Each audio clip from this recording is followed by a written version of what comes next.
కానీ నా చేతిలో ఉన్న దైవ గ్రంథం చెప్తున్న మాట, సామాన్యులేమి, సామంతులేమి, ధనికులేమి, దరిద్రులేమి, ప్రతి మానవుడికి ఆకాశము కింద ఏమన్నా ఏ నామమున మనిషికి రక్షణ లేదు కానీ యేసు నామమున రక్షణ, యేసు నామములో విడుదల, యేసు నామములో స్వస్థత, యేసు నామములో ఆరోగ్యం.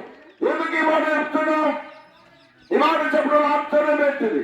దేవుని బిడ్డలారా, ఒక కులాన్ని గురించో ఒక మతాన్ని గురించో ప్రచారం చేయడానికి మీ మధ్యకు మేము రాలేదండి.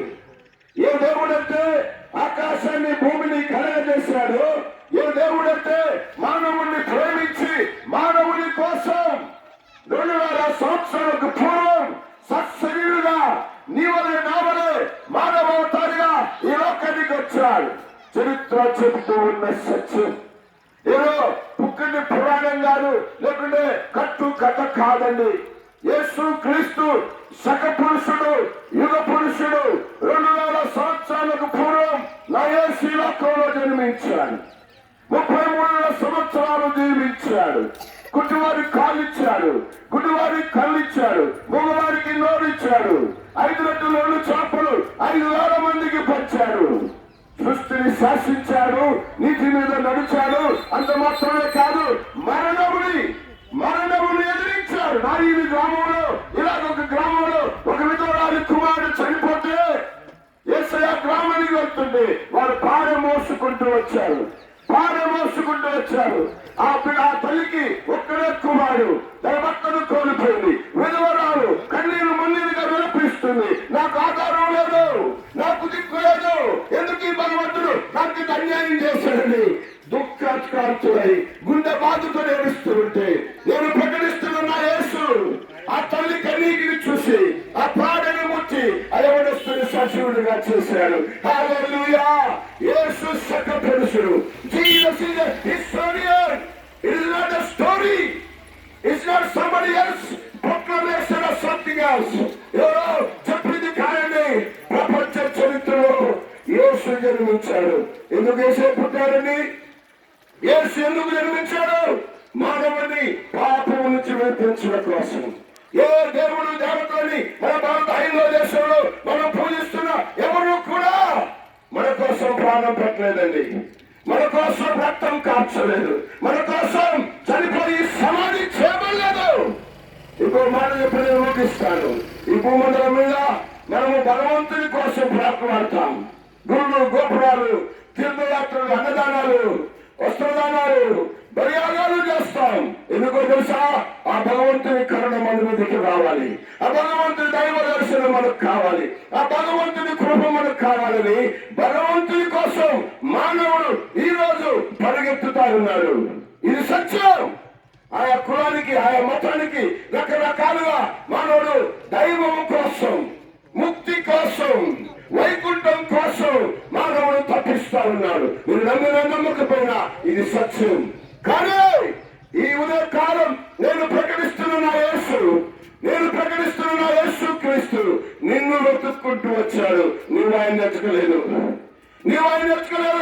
ఆయన నీకు నాకు తెలియదు.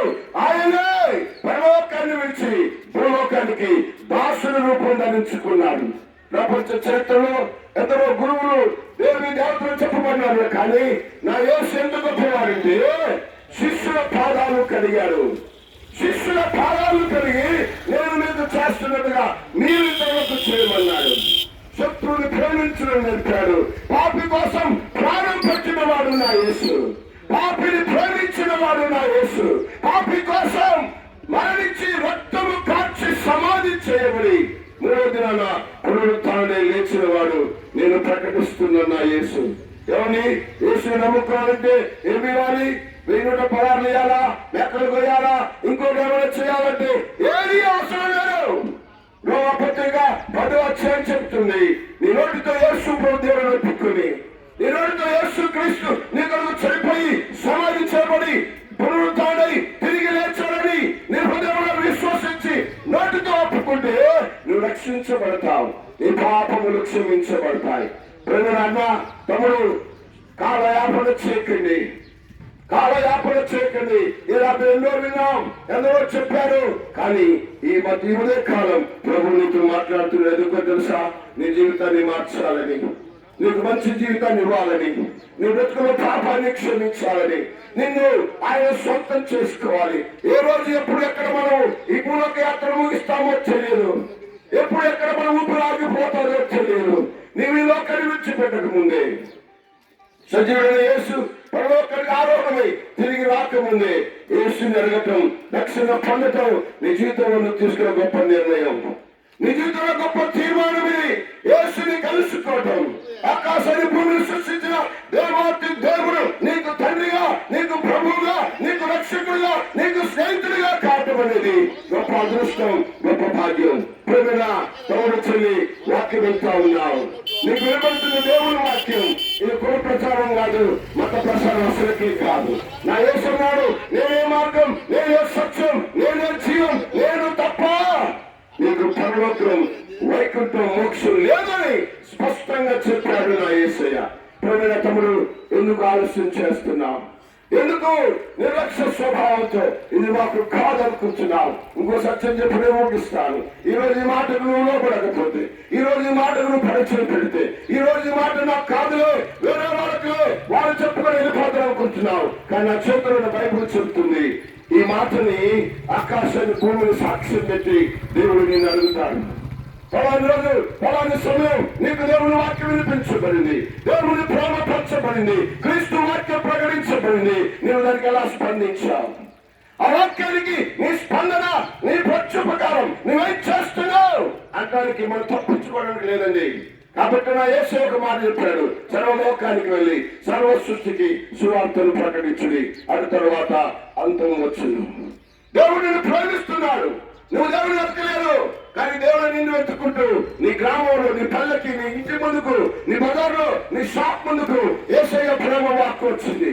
కాదు, నిన్ను ఆయన ప్రేమిస్తున్నాడు, నిన్ను ఆయన ప్రేమిస్తూ ఇష్టపడుతున్నాడు. నిన్ను ప్రేమించే దేవుడు, నీ కొరకు ప్రాణం పెట్టే దేవుడు, నిన్ను రక్షించే దేవుడు, నీ జీవితాన్ని మార్చి నూతన జీవితాన్ని ఇచ్చే సామర్థ్యుడు, శక్తిమంతుడు మీరు అనుభవించావు. ఇక్కడ నిలబడ మా సహోదరులందరూ యేసు ప్రేమ అనుభవించారు. వారి భక్తుల దేవుడు కార్యం చేశారు. అదే దేవుడు ఈ కాలం ఈ చేతులు చేయాలని ఆశపడుతూ ఉన్నాడు. అయితే నువ్వేం చేయాలి? యేసు ప్రభా నా హృదయంలోనికి రా, యేసు ప్రభా నా పాపాన్ని క్షమించు, యేసు ప్రభా నేను నీ కోసం జీవిస్తాను, నాకు నీ సత్యాన్ని తెలియపరచమంటే దేవుడు నిన్ను నీ కూర్చోమని ఆశీర్వదించి ఫలింపజేసి అభివృద్ధి చేయనుగాక. నన్ను నీ కోసం ప్రార్థన చేస్తాం, మేము ముందుకు వెళ్తాం. ప్రేమ మా తండ్రి, మన అందుబాటులో ఎత్తుబడి మాటలు బట్టిస్తాం. ఈ గ్రామాన్ని, గ్రామ పెద్దల్ని, ఆయా కులాల్లో మతాలలో వారిని నువ్వు ప్రేమిస్తున్నావు. నీ ప్రేమకు తారతమ్యం లేదు, భేదాభిప్రాయాలు లేవయ్యా. నీ ప్రేమ ఉన్నతమని వేసయ్యా, నీ ప్రేమకు పొడుగు లోతు ఎత్తు నీవు కొనవలేవు వేసయ్యా. శాశ్వతమైన నీ ప్రేమ, నిరంతరం ఉండే నీ ప్రేమ, ఎడబాయిని నీ ప్రేమ, మారని నీ ప్రేమను బట్టి స్తోత్రం. ఇంత వాక్యం వారి గుండెలు ఫలింపొచ్చేది. యేసు వెలుగులాగా, రక్షణ పొందులాగా మనోనేత్రాలు కలిగించి, నాయన వెలిగించి, నాయన మీ ఆత్మ కార్యం జరిగించి, నరకం నుండి తప్పించి నీ కొరకు జీవింపచేయమని, నీ మాటలు గొప్పదరవై నిరంతరంగా ఫలాభివృద్ధి చేయమని యేసు క్రీస్తు అధికార నామంలో ప్రార్థించడిగి పొందుకున్నాము తండ్రి. ఆమేన్. జై బడా యేసు మహారాజుకి, జై బడా యేసు మసీకి, జల్దీ ఆనే వాలా యేసు మహారాజుకి జై. హల్లెలూయా. దేవుని స్తోత్రం. రెడ్